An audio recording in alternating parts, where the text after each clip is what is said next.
Oh, this is so exciting. I am grateful to have a wonderful woman here, a mentor, someone that I have come across in my journey of coaching and business growth, named Melissa Ford. And of course, Melissa, I'll let you introduce yourself.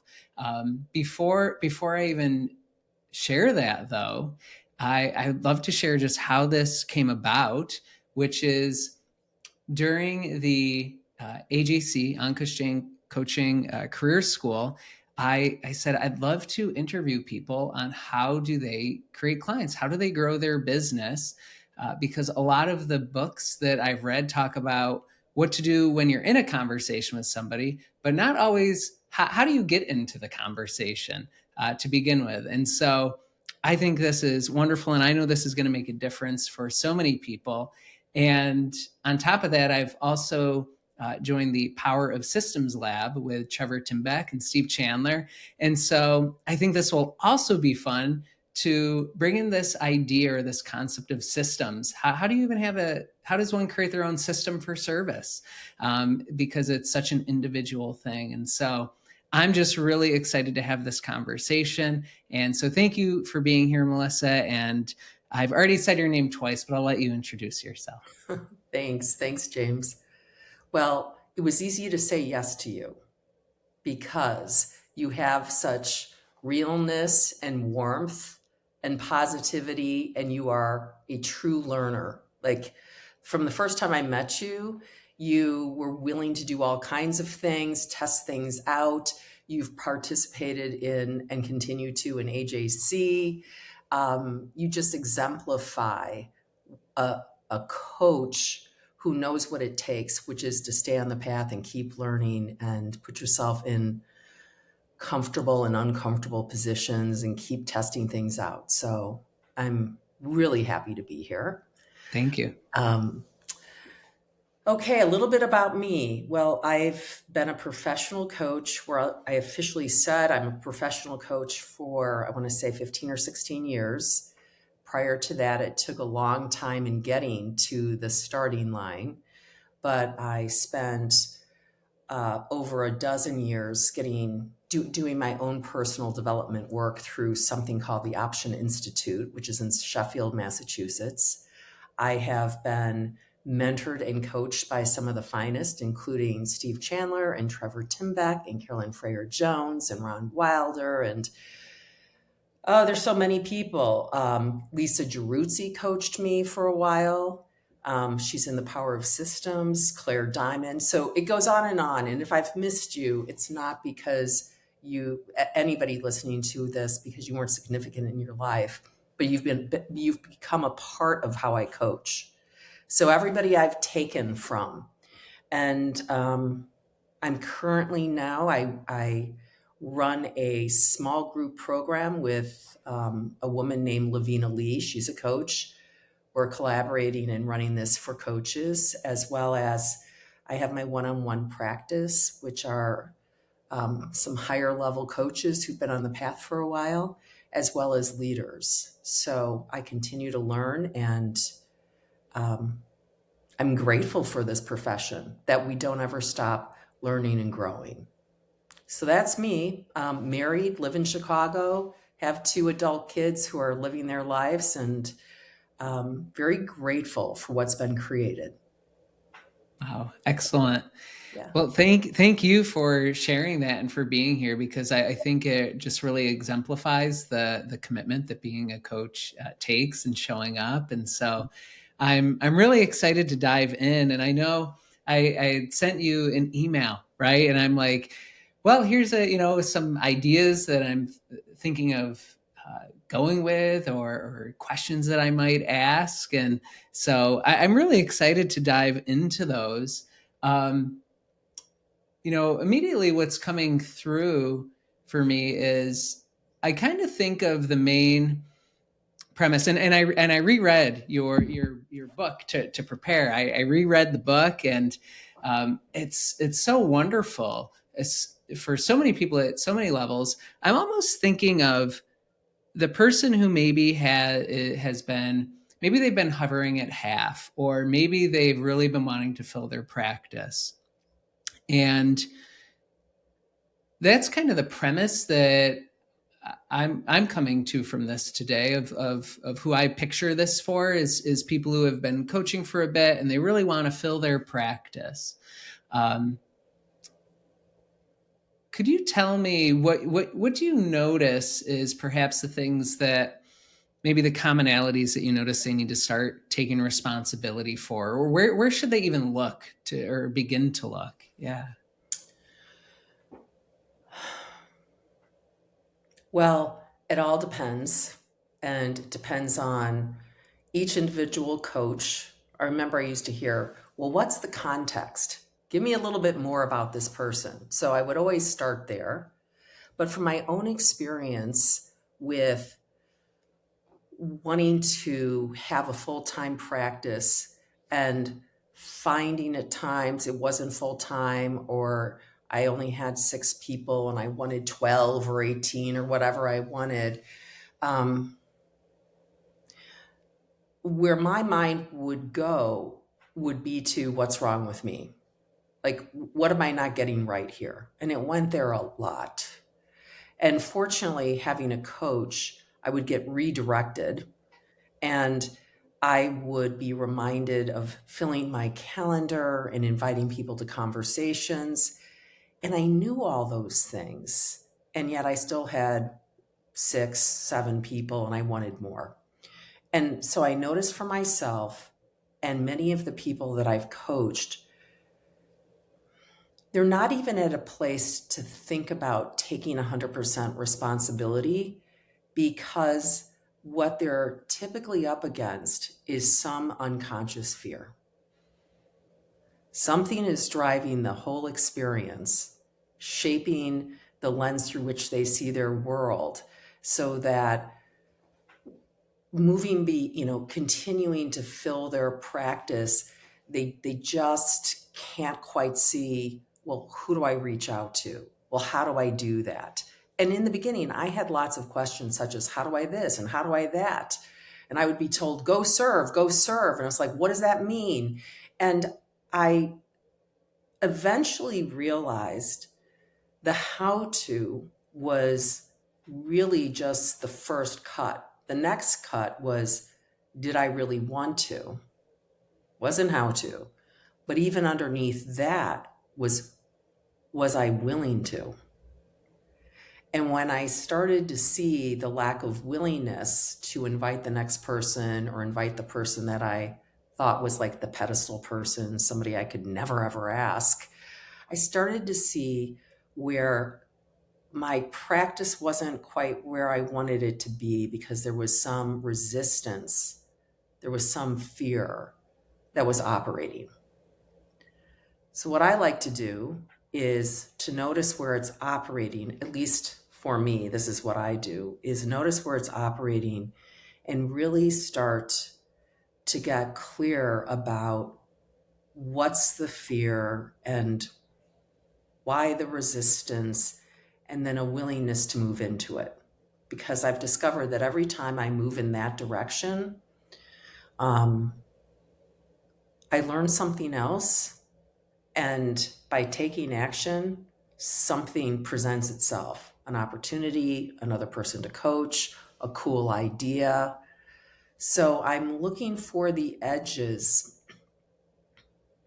where I haven't necessarily been willing to go there. So Mm. that's what I do. And I've discovered with clients it's the same thing, that wondering who to reach out to, where are these people? I need to find my ideal client, is kind of a cover story. So I can give you an example if you'd like. Yeah, I Okay? love that. And this was you know how when you're discovering something that's more real and true, it usually takes a couple of swipes. You got to get a couple of glimpses of it. Typically, it just doesn't hit you. And even if it does, you lose it and you got to come back to it. So this was, I want to say 10 years ago. And I was filling the first service game with my colleagues, Dave Schwendeman and Gary Mahler. And we decided we were going to have 9 coaches because we wanted 3 triads so that there were 3 service games. And we were going to be teaching this group of 9 coaches about client enrollment, how to enroll one-on-one, how to enroll for groups. We gave ourselves a nice runway, about 4 months. And I thought, oh yeah, this is going to be easy. And it wasn't. And we're inviting people. I'm talking to people. I'm doing what every coach has to do, which is to get into action and learn in real time rather than theorize ahead of time about how something's going to go. I just had to get into it. So we got to the place 1 week out from the start of this program, and we had 8 people. And I refused to partially scholarship, which means pay X and we'll scholarship you the rest. Let's say it was 8. Say it was $8,000. You pay 6, we'll scholarship you 2. I'm like, nope. Or full scholarship. We want you in. We're going to give this to you, or to give it to an existing client. I refuse to do that because here we're showing up as 3 coaches going to teach you how to fill a group. And we're missing the final person. So there was a week left. And I was like, I don't know what to do. I've run out of people to invite. I don't know who to ask. There comes the question. Who is it? Where's this person? So I send an email to Steve Chandler, who was my coach at the time. And I'm like, Steve, what do you do when you've invited everybody you know and you've run out of people? Help. And he responds back and he says, you've run out of people and you don't know anybody else. Is that true? And I'm like, and then I continue to read. And he said, would you like my list of coaches from the last 5 advanced client system lives group? Like his roster. Mm. James, I looked at it and I went, no way. No, because in that moment, I saw it was not true.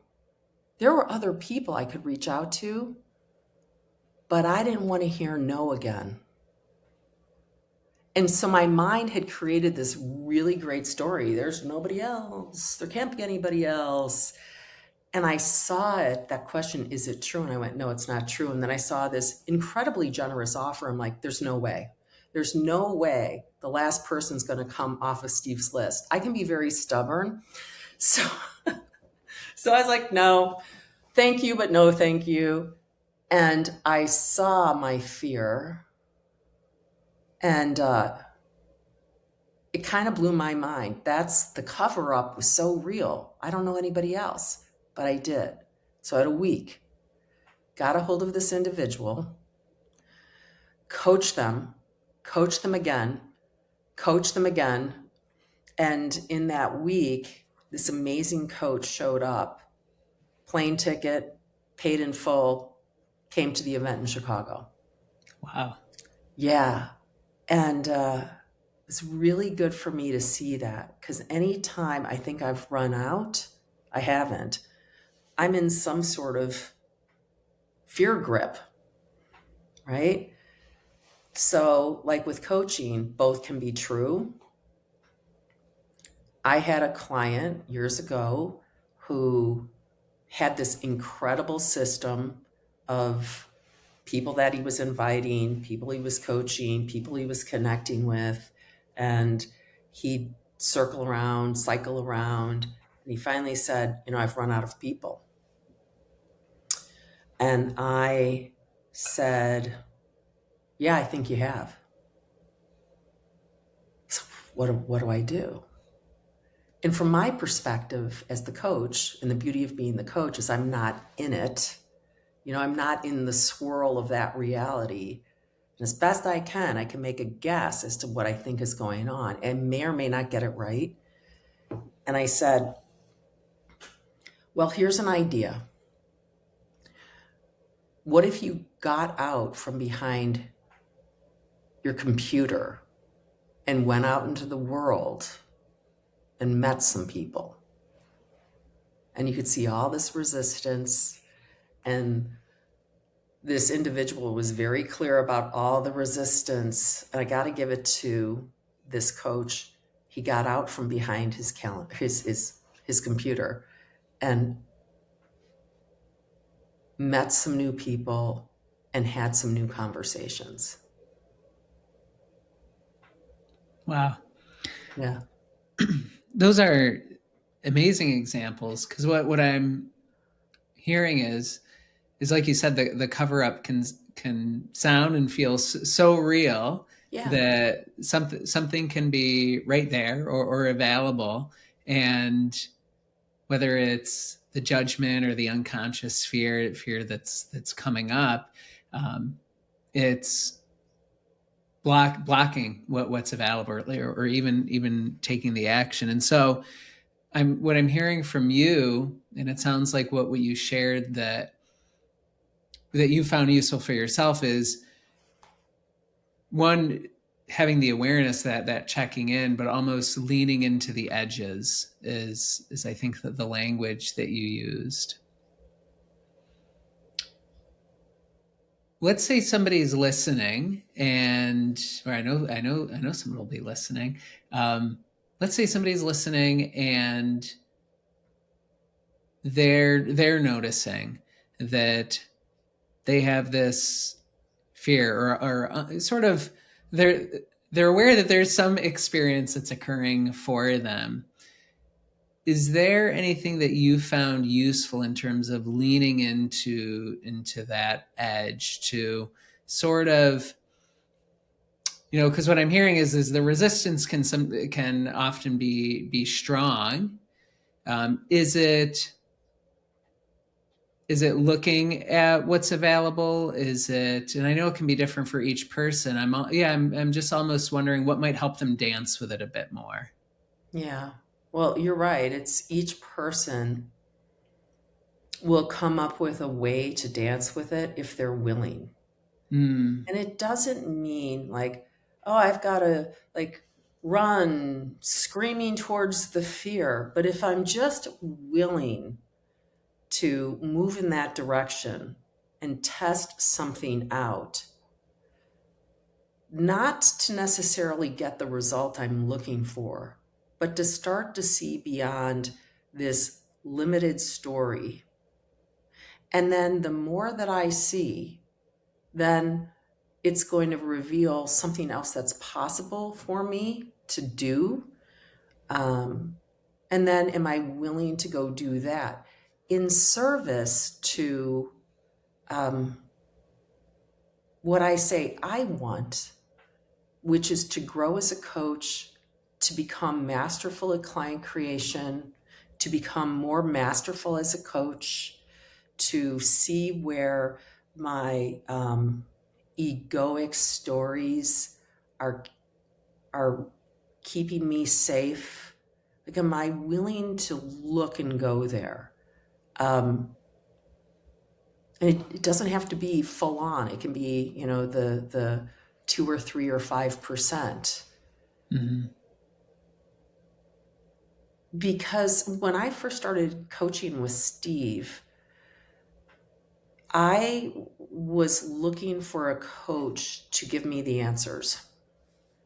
And I was always looking for what are the right answers. And that's a trap, but I hung out there for a long time. My mind can still go there. But I at some point realized that he was not going to give me the answers, because the answers would not come from him.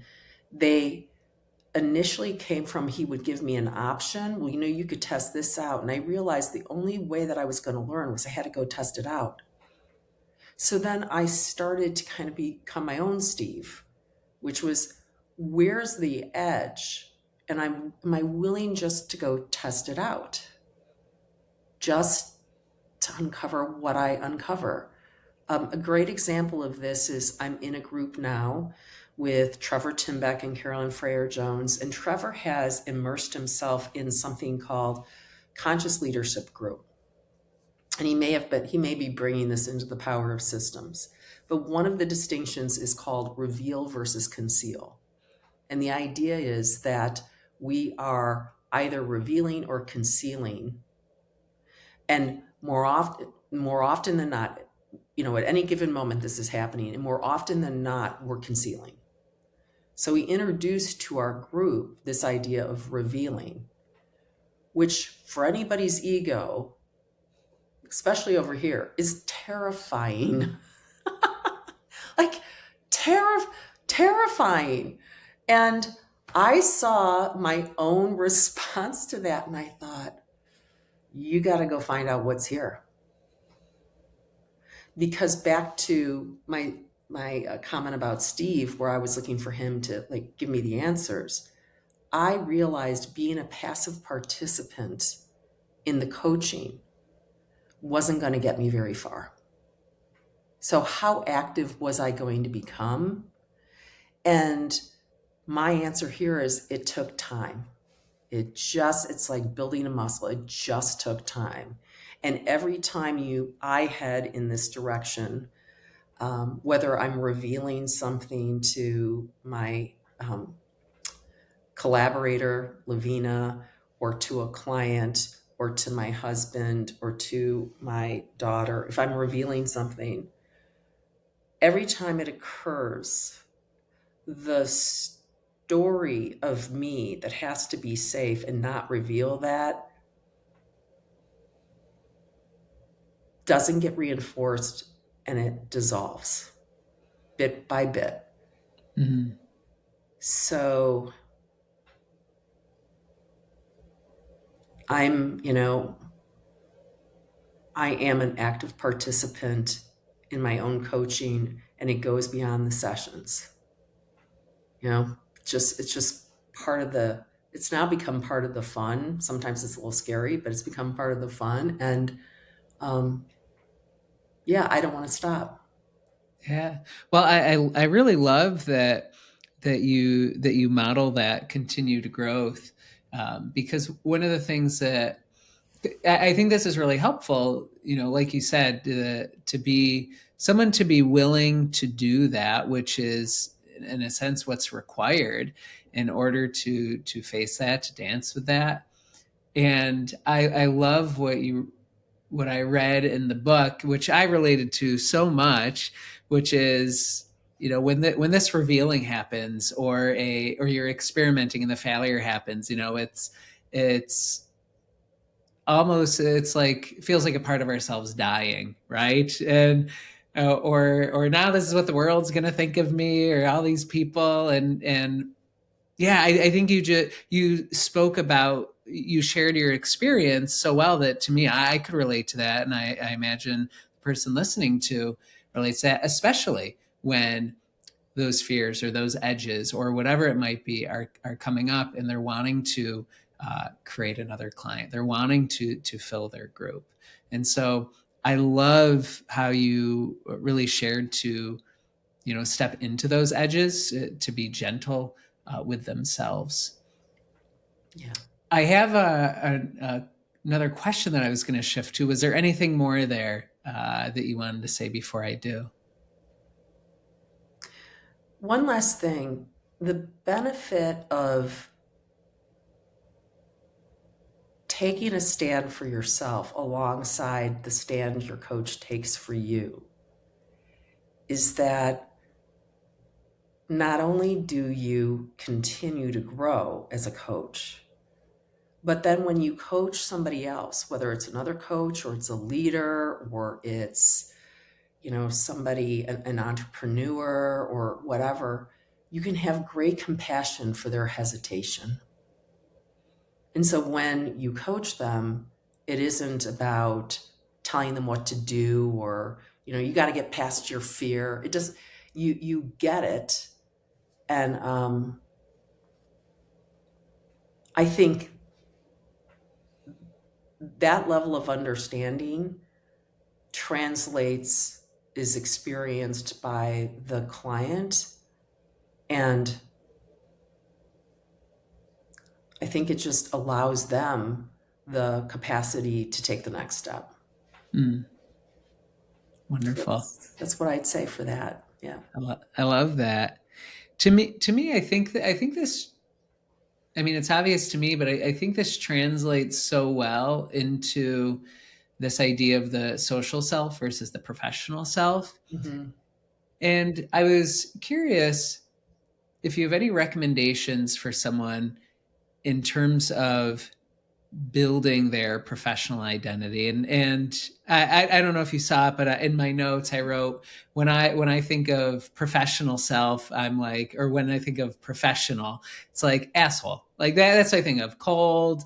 And I realize that that is I think a common thing that people associate with the term professional, but especially whether it's just from maybe jobs that have been worked. And I'm curious, yeah, what you found most useful on your journey of developing the professional self and really having um, an identity that's true to you for that. So, um, yeah, someone's building their professional self and just what's even possible there, to almost let go of the sterile idea that they have, so they can really have something that's true to them. Yeah. Well, I want to ask you, do you think a professional self is still an asshole? Does that still come to mind? Oh, not as much anymore. Yeah. I think for me, what I've found is there's times that it's almost like a continual iteration. There's times where I can look at a message or I can notice maybe the way I interacted in a certain place. I could go, oh, that was more of the social self. I probably could have been more into the professional self. And then I have to ask myself, well, what would the professional way be that I want to handle that? Because there's a way that I might go on autopilot from Hmm. past work or past experiences, and I can go, no, that's not really it. That's just kind of the idea that came to my head. But what would I really like, or what do I want to create there? Yeah. Um, and so it tends to. I think it's something I'm definitely still authorizing. I'm sure we'll always be authorizing. Um, but yeah, not as much anymore. Does it? Because I don't want to think of myself as that way. Yeah. Yeah, I hear you. And I'm in total agreement. It's an ongoing iteration. It's an ongoing authorizing. And I mean, that's what's fun because who I used to be professionally, it's way different than who I am today. And I've learned things that might look more professional, but they're truly in service to the individual that I'm coaching or I'm having a perspective, with a prospective client. So, um, how I started was, let's see.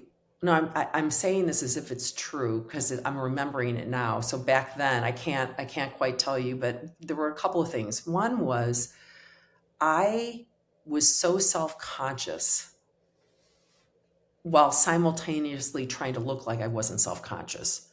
Let me tell you, that's a lot of internal conflict. I was so self conscious that I finally I'm like, what am I going to do with this? Because I would be in an initial conversation with somebody, and man, I could not get the attention off of me. Did I say that right? What do they think? Can they afford my fee? Why did their eyes dart over there? Are they going to stay here in time? I mean, it was insane, this amount of thinking going on. So the game I created was every time the mind would shift back on itself and become obsessed with this idea of me, trying to protect it, wondering what was, every time that would happen, the minute it was noticed, the focus would move outward onto the person.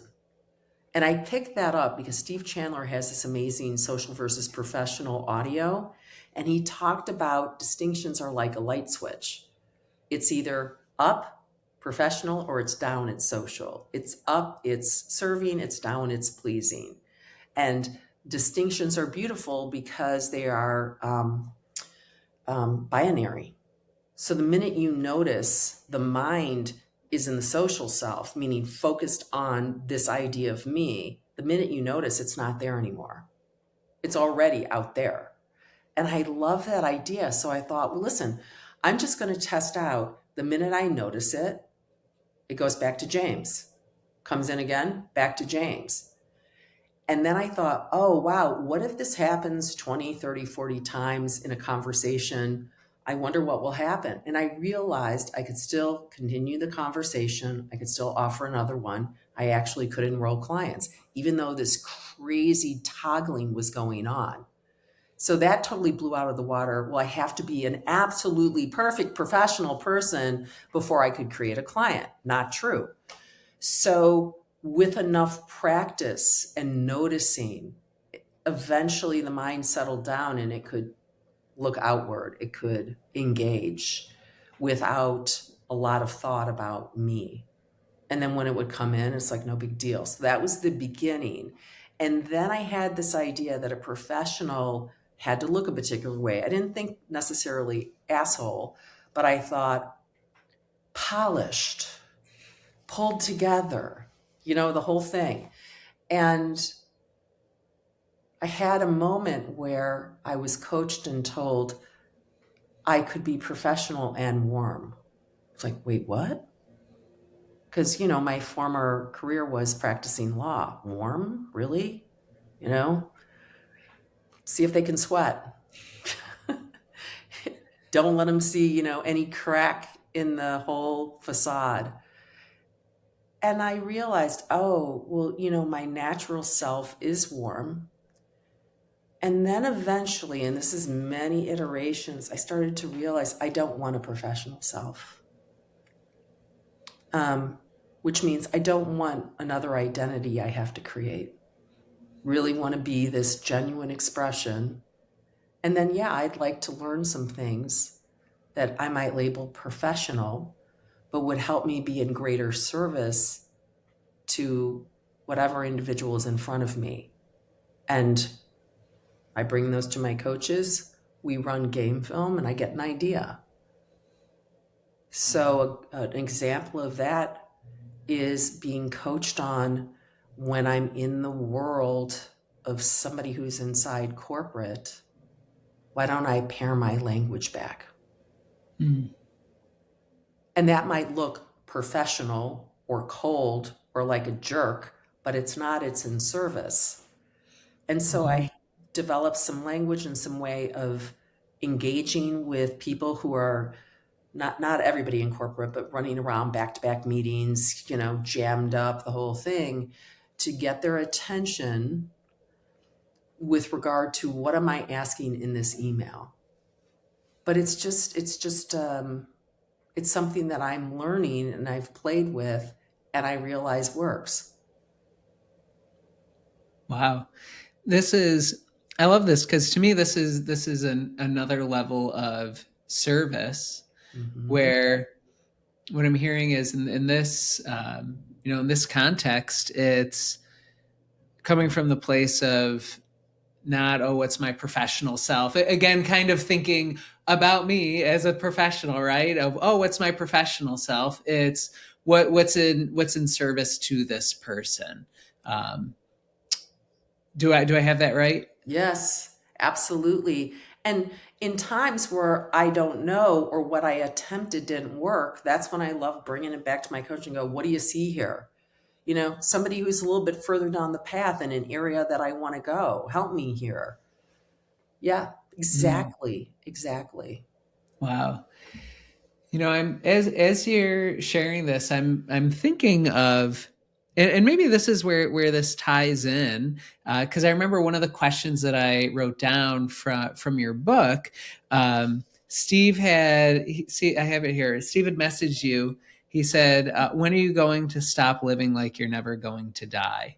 And the bullet that I had underneath it is I said, where do service and maybe judgment intersect or something along those lines? Because I imagine as a at least in my experience, sometimes when maybe I maybe I see someone, or maybe something's happening. It's like, is this person moving fast enough, or whatever it is, and I realize that's mental chatter. Um, but I almost, wonder, like, what's the way that translates over into service? Or like you said, when you message someone because they're in that corporate world, the way you say the message might be different. And so I'm wondering, because that's a pretty direct message, right? When are you going to stop living like you're never going to die? And I'm curious. Yeah, clearly it was in service to you.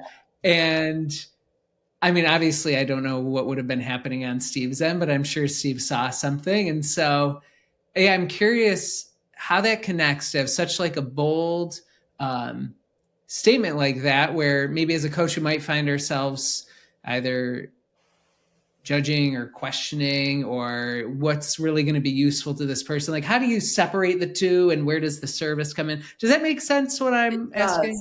It does. So I'm going to say a few things, and then if I miss that part about where does service and judgment, bring it back in, And it okay? might just be my language that I'm using, but yeah, go for Yeah. it. Yeah.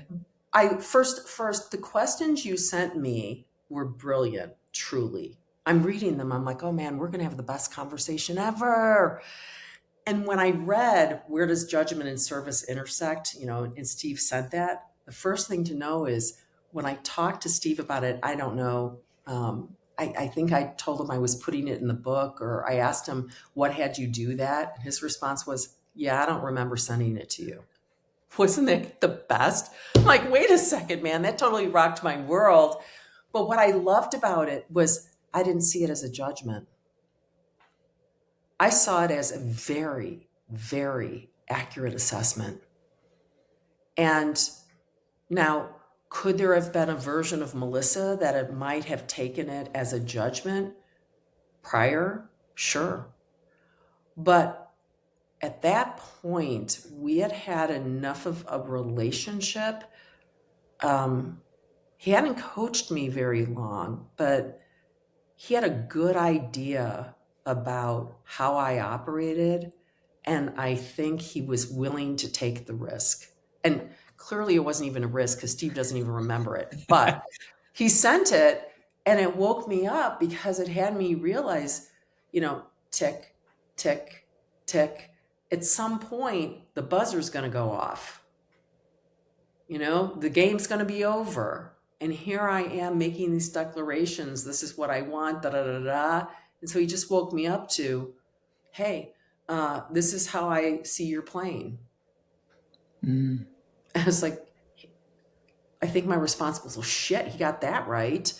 I am, talk about total protection. I think it goes back to when you said, what do people have to take responsibility for? I couldn't even see responsibility.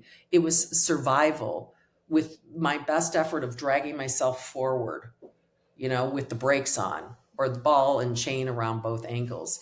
So I am so grateful that he sent that. Accurate assessment.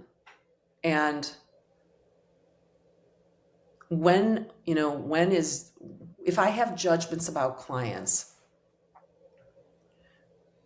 when I have a judgment about a client or a prospective client, and I can feel myself kind of playing the superior game. We all know how that feels, right? What I've started doing, the first thought I have is I don't even know that person. Even if I've coached them for 3 years, I have no idea who this is.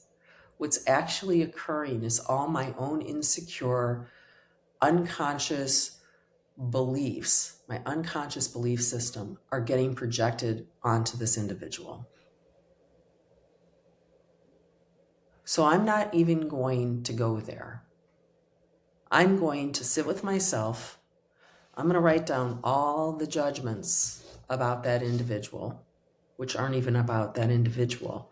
And I'm going to take each one and I'm going to ask myself, where do I say I want something, but I'm not willing to go for it? Write it down. where where am I trying to look like I've got it together? Oh, let me count the ways. And this sort of reflection isn't a blame shame reflection.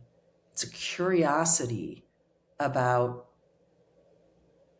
where does it occur here, so that I can actually see what's going on out there is merely a reflective mirror of what's happening here. And it's every time. Mm. It's not like sometimes, it's every time, because that's how our reality bubbles get created, by our own unconscious conditioning. So when I do that, what typically happens is the way that I see the person changes. And then I trust what comes out of my mouth. And I could get it wrong. Um, but I realize even getting it wrong is in service of the other individual, because they'll correct me and then they'll see something else, or they'll get upset, or they'll thank me, or whatever's going to happen. And at least now we're getting greater clarity about what's real and true for them, which is where people get unstuck. Mm. Yeah. Thank you so much for sharing that, because I think it's real and it's so practical. And the reason I love that you're sharing that is because essentially what I'm hearing is when those moments arise, it's about not operating from when that judgment's occurring. So then you're able to trust yourself and what's coming through, knowing that it's not coming from all that unconscious thinking that is kind of stirring inside. Do I have that right? I think so. Are you saying that instead of coaching the story of the person, I actually have a clearer lens, and I can connect with that person and just be more curious, rather than, I've got the solution, you don't get it, let me try to direct you in a particular Right, way. right. Yeah, that if something's stirring inside or we have the judgments or Yeah. whatever, when when that occurs, such as the practice that you shared, Hmm. um, it's almost like a way to clear oneself, to have a clearer lens, to have a more proper assessment, to be better objective, rather than it coming from the self insecurity that we're Right. having about the story of the person. Yeah, yeah. I've discovered, like, in my own personal life around that, I just have better relationships, Mm, because I'm not reacting to my projections. right. I mean, sometimes I love it. Who doesn't love a good story? Who, Especially one we wrote. yeah, especially when we're right about. Right. Yeah. Yeah, you just have a better relationship. And then as a coach, you're much more relaxed, because you can just say, here's something I'm thinking, what I'm seeing about you. You tell me whether or not that's true, because I have no Mm, idea. yeah. And then they'll Wow. say, yeah, it's true. Or they'll say, man, you don't get it. I'm like, yeah, Mm, I kind of feel like maybe I didn't get it. What don't I get? yeah, absolutely. You know? Um, you had me thinking. I'm mindful of the time. Um, thank you so much for that. You had me thinking. One of the things that I wanted to ask was if you have any recommendations for people as they figure out, or not figure out, as they develop their own system of service. Um, and I say that because what I've gathered from playing the service game, being with other coaches, reading in the book, everyone does service in their own way. And I think when people are wanting to create more clients, they might have an idea of what that needs to look like. And what I really gathered is, and I think I wrote it down here somewhere, um, which is, yeah, you service is an internal stance, a way of being which leads to creative, intuitive ways to help others, not a sales funnel tactics or conversion rates. And what recommendations might you have for someone to tune into themselves on ways to be of service or what service could look like, um, rather than maybe this predetermined idea in their head? Yeah. Hmm. Yeah. Well, one way is to ask yourself, how would you like to be treated? So if I'm sending an email out to somebody, would I want to receive that email? How would I feel about receiving that email? Would I feel inspired, understood? Uh, would I feel like responding?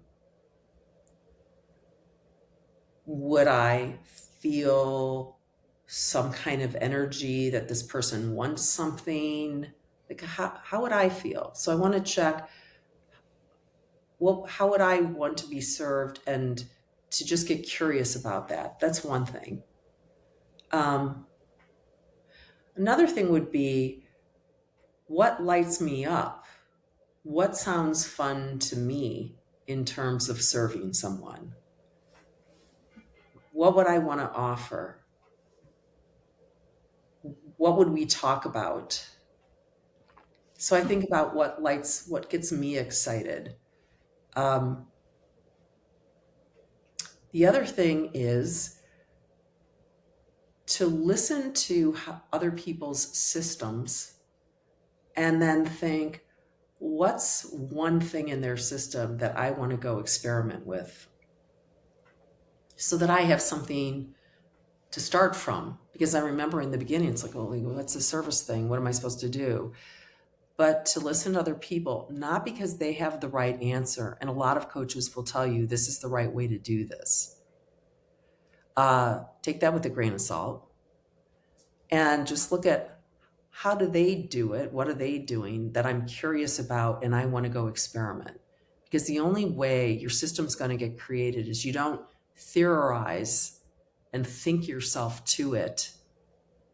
You, at least in my world with Connect, Invite, Coach, Propose, I take a slice of one of those stages, maybe it's proposal, and I start getting curious about, well, oh, I heard so and so does this. They slow down the proposal conversation and they do a gap conversation. Do I want to test that out? What do I think of that? And then go experiment, because that's how I'm going to learn. That's how my system gets created.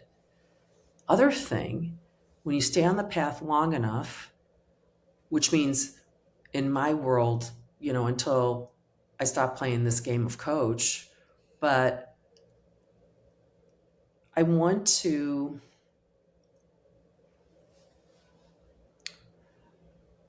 look and I want to stay conscious of my system and realize that my enrollment system for client creation is a living system, and it's going to evolve as I evolve. So as I change, the system's going to change. Mm. I remember thinking, oh, I'm just going to get this system, it's going to work, and I'm never going to have to do this scary stuff again, or get, wildly uncomfortable with my thinking. By the way, it's not what I'm doing, it's my thinking about it. And then I can just like make money and coach.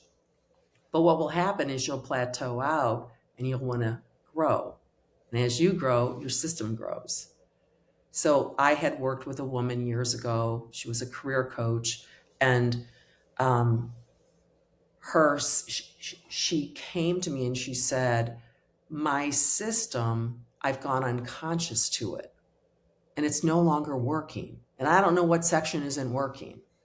So we worked together for 3 months and we pulled apart her system. And she discovered that what was missing was that she now needed to put on her website that her fees started at X dollars, and they would have to fill out a form in order for her to see if she wanted to offer them a conversation.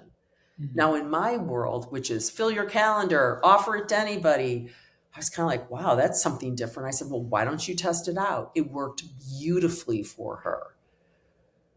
So your system's going to keep changing. Listen to what other people are doing. Test something out. You don't have to, change the whole thing. You can keep doing what you're doing, and then the next client shifts something. Just for out of curiosity, what happens? So those are some of the things that I would recommend. And um, yeah, just keep being easy on yourself, but willing to experiment because it's going to keep changing. Yeah.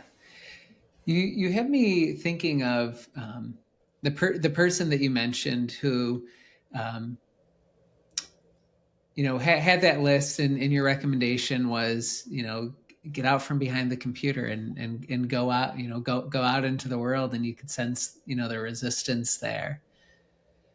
How about in terms of the connection portion? In terms of, is it a similar recommendation of finding, not only hearing what other people do, but kind of tuning into themselves of what are the things that they would enjoy doing or enjoy going out? Because I Yeah. know a lot of times coaches can, I need to create a client, so I'm going to go to this networking group, or something along those lines, and they don't necessarily feel the service, right? Or it's not coming from a place of service. And so I'm curious if you have any recommendations on that connection portion as they're stepping into that. Yeah. Well, wherever you go, that's where you're going to find people. So wherever you go, it could be an online community, it could be at the gym, it could be in my building. There's a film group and a book group. There are people that I just pick up and have conversations with. So wherever I go, there's an opportunity if I wanted to offer a conversation or to, hey, do you want to have, sit down and have coffee? Do you want to? So wherever I'm at, that's where the opportunity is. And your whole, pointing to, oh, what really gets you excited? Maybe you love kayaking, maybe you love swimming, maybe you love whatever it is.